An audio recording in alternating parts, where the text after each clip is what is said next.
Hello students, good morning. अपने geography के chapter number 2 physical features of India इसको read कर रहे थे। अपने इसमें दो पार्ट्स पढ़ लिए थे इंडिया के। कौन कौन से पढ़े थे?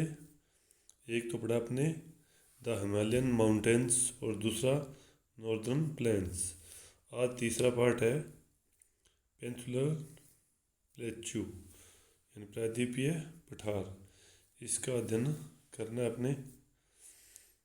द पेनिनसुलर प्लेट्यू यानी प्रायद्वीपीय पठार, इसको स्टडी करते हैं। देखो, the peninsular plateau is a tableland composed of the old crystalline igneous and metamorphic rocks.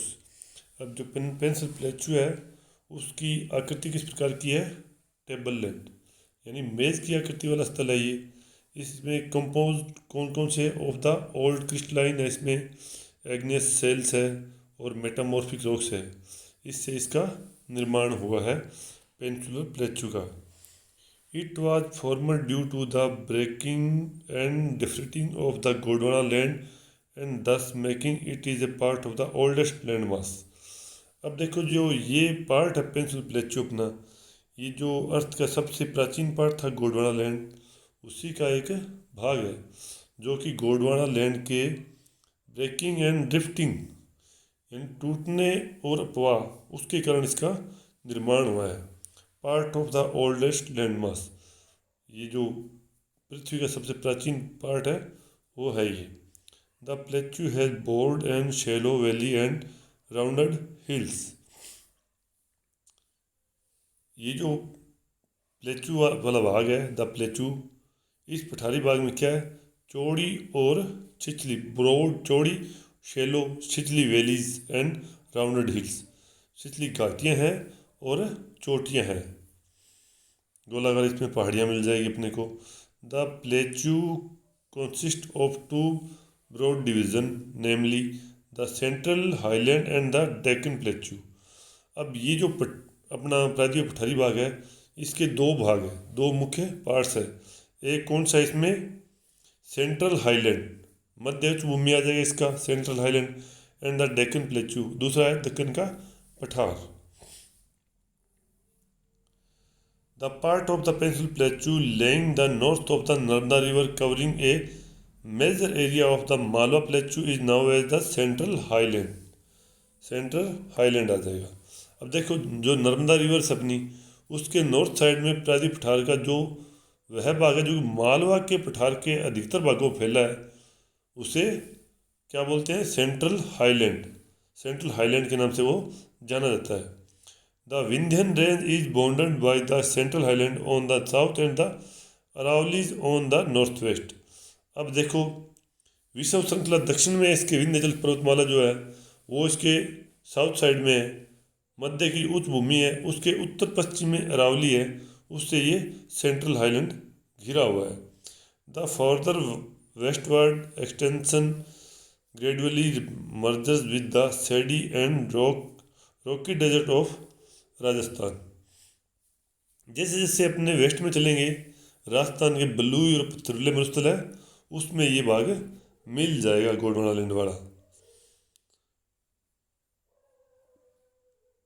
The flow of the rivers draining this region, namely the Chambal, the Sindh, the Betwa and the Ken is from south west to north west. अब देखो, इस part से जो नदियाँ निकलने वाली है वो कौन सी है? चंबल है, सिंध है, बेतवा है, केन है। ये किधर जाती है? साउथ और वेस्ट से नॉर्थ और ईस्ट की तरफ बहती है, फ्लो करती है। ये साउथ वेस्ट से ईस्ट नॉर्थ की तरफ चलती है ये। दस इंक्लूडिंग द स्लोप, इनका बहाव है वो इस प्रकार से है। The central highland are wider in the west but narrow in the east. अब जो ये सेक्टर है, इसका जो वेस्ट भाग है वो तो चौड़ा है, लेकिन ईस्ट भाग है वो क्या है? थोड़ा संकरा है। The eastward extension of this plateau are locally known as the Bundelkhand and Baghelkhand. अब जो इसका ये वाला पार्ट है, इसका ईस्टर्न पार्ट जिसका फैलाव है, उसको वहाँ की लोकल लैंग्वेज में बोलते हैं बुंदेलखंड और बघेलखंड के नाम से ये जाना जाता है। द छोटा Nagpur plateau mark the further eastward extension. अब जो छोटा नागपुर का जो पठार है वो इसके जो ईस्टर्न विस्तार है उसको दर्शाता है। Drain by the Damodar river, जो कि किससे अपवाहित होता है, जो दामोदर रिवर है उससे अपवाहित होता है। The Deccan plateau is a triangular landmass that lies to the south of the river Narmada. अब देखो इसके दक्षिण का जो पठार है वो किस प्रकार का है, ट्रायंगल लैंडमास है, यानी त्रिभुजाकार इसकी आकृति है, जो कि ये नर्मदा रिवर है उसके किस साइड में आ जाएगा, साउथ साइड में आ जाएगा। The Satpura range flanks its broad west in the north while the Mahadev. अब जो इसका नॉर्थ वाला पार्ट है वो उसका चौड़ा, उस चौड़े आधार वाइड आधार सतपुड़ा है, उसकी पर्वत श्रृंखला यहाँ पर है।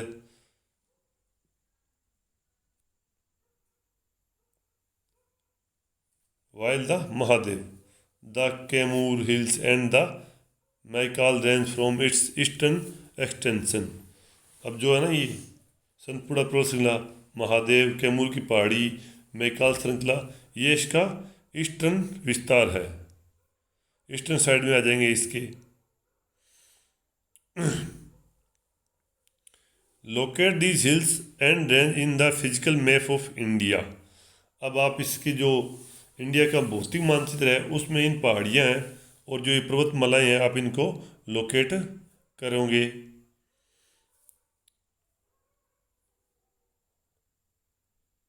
The Deccan plateau is higher in the west and slope gently eastward. Deccan plateau है वो जो इसकी वेस्टर्न साइड है उसमें ऊंचा है और पूर्व की ओर जैसे ईस्टर्न साइड चलेंगे उसमें ढाल इसका जो स्लोप है वो कम होता जाएगा। An extension of the plateau is also visual in the north east locally known as the Meghalaya. इस पठार के जो उत्तर पूर्व भाग में देखे जाते हैं जिसे स्थानीय रूप से अपने बोलते हैं Meghalaya. Karbi Anglong plateau and north Cachar hills.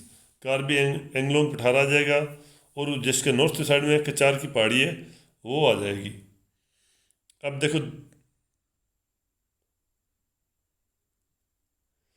It is separate by A fold from the छोटा नागपुर प्लेचू। अब देखो ये जो अपना पठार है, नागपुर का पठार है, उसी से ये अलग होकर के एक भ्रंश भाग है जो इससे जिसका निर्माण हुआ है। 3 prominent hills range from the west to east are the Garo, the खांसी एंड द जेंटा हिल्स। अब देखो पश्चिम में जिसको वेस्टर्न साइड है उसमें पूर्व की तरफ जाएंगे, वेस्ट से ईस्ट की तरफ जाएंगे तो अपने को 3 महत्वपूर्ण पर्वत श्रृंखलाएं मिलेगी यहाँ पर, गारो, खांसी और जयंतियास, ये पहाड़ियाँ इसमें अपने को मिलेगी। The western ghat and the eastern ghat mark the western and the eastern edge of the Deccan plateau respectively. अब देखो जो दक्षिण के पठार है उसका पूर्वी यानी ईस्टर्न एंड वेस्टर्न इसके जो सिरे हैं उनमें क्रमशः पूर्वी और पश्चिमी घाट, ईस्ट का जो साइड है उसमें ईस्टर्न घाट आ जाएगा, वेस्टर्न साइड उसमें वेस्टर्न घाट एज यानी घाट आ जाएंगे। Western ghats lie parallel to the western coast. अब जो पश्चिमी घाट है वो पश्चिमी घाट है, पश्चिमी जो तट है अपना उसके पैरेलल मिलेगा अपने को इसमें। They are continuous and can be cross through past only. ये जो है पश्चिमी घाट है ये क्या लगातार कंटिन्यूस है, लगातार असतत है और इसको केवल और केवल किससे पार करेंगे, क्रॉस थ्रो पासेस ओनली। जो पासेस है ना दर्रे, उन्हीं से इसको पार किया जा सकता है। लोकेट द थाल, भोर and the Pal Ghat in the physical map of India. अब भारत का जो फिजिकल मैप है उसमें आप थाल घाट, भोर घाट, पाल घाट इसकी लोकेशन है वो देखोगे भी कहाँ पर है, पाल घाट कहाँ पर है, भोर घाट कहाँ पे है और थार घाट कहाँ पे है। ये वेस्टर्न घाट है ना, उसी साइड में मिलेंगे तीनों दर्रे। The western ghat are larger than the eastern ghat, their average elevation is 900 to 1600 meter as against 600 meter of the eastern ghats. अब देखो जो पश्चिमी घाट है, वेस्टर्न घाट, वो ईस्टर्न घाट की अपेक्षा क्या है, ऊंचा ज़्यादा है। जबकि ईस्टर्न घाट है वो, उसकी औसत ऊंचाई कितनी है, 600 मीटर है।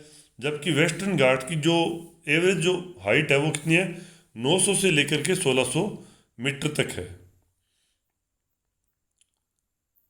The eastern Ghat stretch from the Mahanadi valley of the Nilgiris in the south. पूर्वी घाट का विस्तार कहाँ तक है, महानदी जो घाटी है उससे लेकर के नीलगिरी तक, नीलगिरी तक इसका विस्तार मिलेगा अपने को।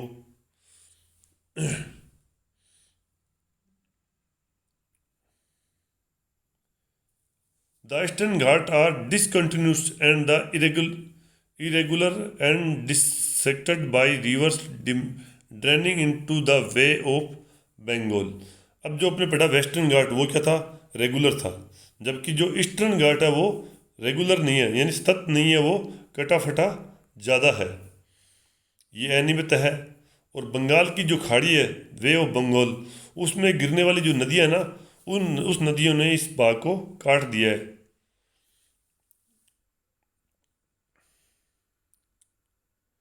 The western ghat causes orographic rain by facing the rain bringing most wind to the rise along the western slope of the Ghats. The western Ghat are now by the different local names. अब देखो पश्चिमी जो घाट है उसमें वर्षा कैसी होती है, पर्वतीय वर्षा होती है, माउंटेन रेंज होती है। यह वर्षा है घाट के पश्चिमी डाल पर। जो वेस्टर्न जो इसका घाट है ना, उसकी साइड में वहाँ से जो नम हवा आती है उसको टकरा करके ऊपर उठती है, उसके कारण यहाँ पर बारिश होती है। अब जो वेस्टर्न घाट है उसको लोकल लैंग्वेज में अलग अलग नामों से जाना जाता है। जैसे इसके अंदर देखो,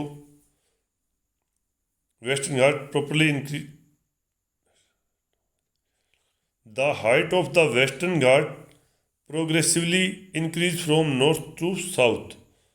the highest peak including the Anaimudi 206,095 meters, 2,695 meters, and the Dada Beta 2,637 meters. Mahendragiri 1,501 meters is the highest peak in the Eastern Ghats.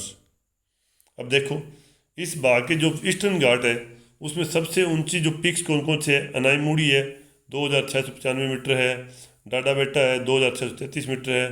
पूर्वी घाट का सबसे ऊंचा जो शिखर है महेंद्रगिरी है वो 1500 मीटर है।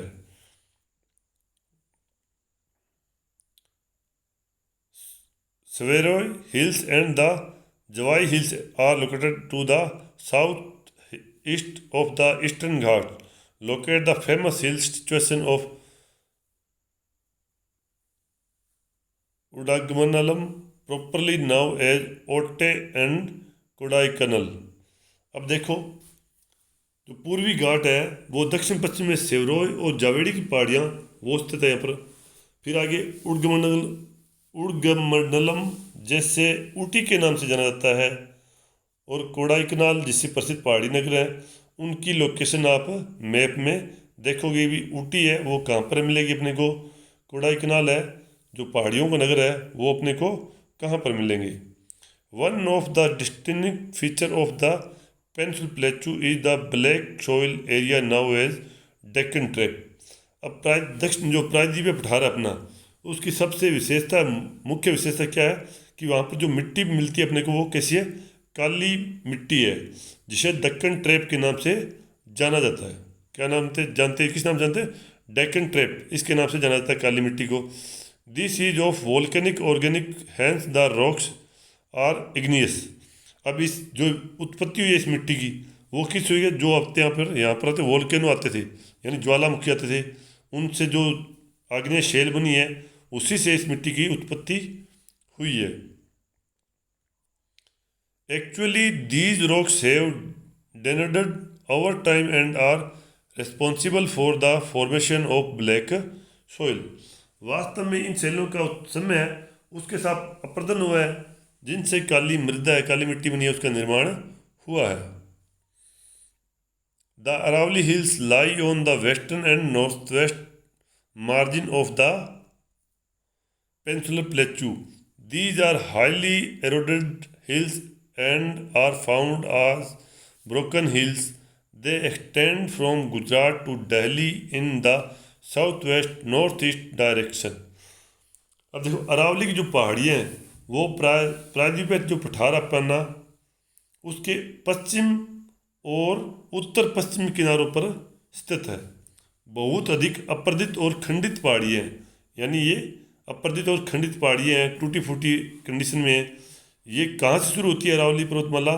गुजरात से लेकर के दिल्ली तक दक्षिण पश्चिम से उत्तर पूर्व दिशा में फैली हुई है।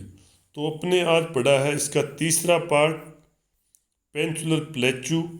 अब नेक्स्ट जो पार्ट होगा इसका द इंडियन डेजर्ट, ये अपने पढ़ेंगे नेक्स्ट क्लास के अंदर। थैंक्स।